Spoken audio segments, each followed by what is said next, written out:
Hey, what's going on, guys? Cook here, bringing you another Monster Hunter World video. And in this video, we'll be taking a look at my Great Sword build.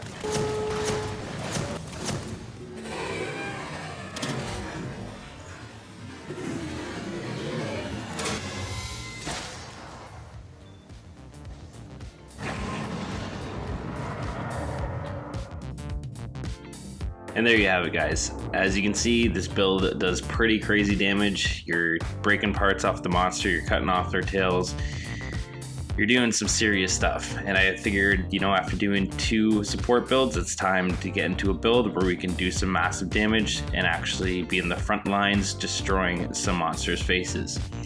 So, the first thing you'll notice with the build is I do have the Great Wyvern Jaw Blade, which is the arena weapon for the Great Sword, and it's pretty awesome. The only thing is it can't be pushed into white sharpness, but it does have a hefty amount of blue sharpness with the 2 points of handicraft that we do have on this build.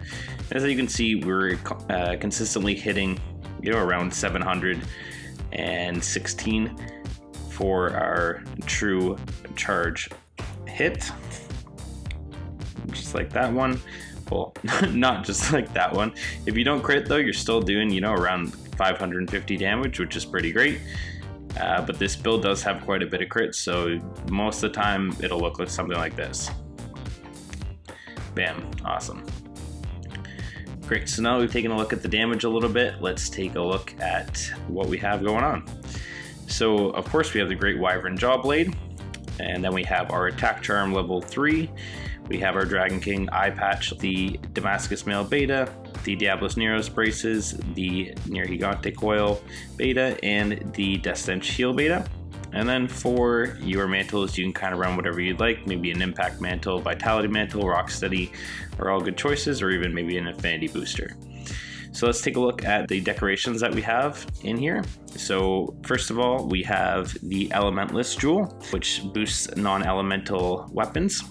We have our Tenderizer Jewel, that gives us our 3rd point into Weakness Exploit. Then I have slotted in 4 Expert Jewels to give us 15% more affinity. So with the attack, that's 20.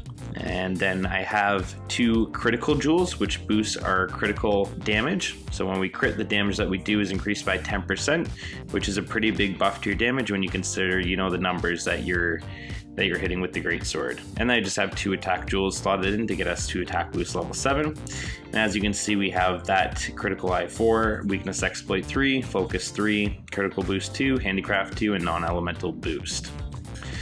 So yeah, if you just take a look here now, you can see we do have a pretty hefty bar of blue sharpness because of the handicraft, and you really won't have to sharpen during the hunt. It's pretty decent. Something comparable maybe even to the Near Gigante Great Sword, not quite, but when you're putting out damage numbers like this, you don't need that many hits to really take down a monster, so you should be good without having to sharpen throughout the hunt. So another thing to note as well, if you don't play Great Sword that much, this is the quickest way to get to your true charge slash, which is that big spinning move that we do. Basically what you want to do is draw your sword, you shoulder barge, let the 2nd charge fly, charge it up again, and let this last true charge go when you're ready, hopefully hitting the target or the pole or whatever you're aiming at and not whiffing like that. What I tend to do is just let the first one fly, the second one as well, and then go into the 3rd charge just to get all that damage in there. And usually when you're running up to a monster, that's usually what happens. The other thing that you can do as well is if you dodge and then hit triangle, you'll go straight into a shoulder barge, going to the 2nd charge, where you can keep on shoulder barging and let that go when you're ready.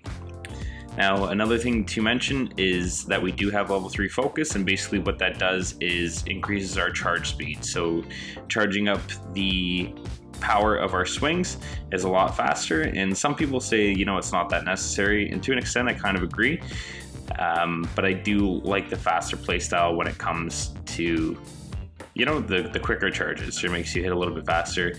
It's all around pretty great. So yeah, anyway, let's hop into a hunt here and see what we can destroy. So I decided to go after a tempered Raytheon and a tempered Tobi-Kadachi. I know that they're not the strongest monsters in the world, but I had a tempered investigation for them, and I needed to farm the Raytheon anyway to get a couple of his parts for another build that I'm working on. But yeah, hopefully you guys enjoy the gameplay here. They go down pretty quickly. But yeah, I guess that's just the nature of the Greatsword. So hope you enjoy. If you did, consider leaving a like, comment, and even subscribing. This has been Cooked, and I'll see you in the next tasty episode.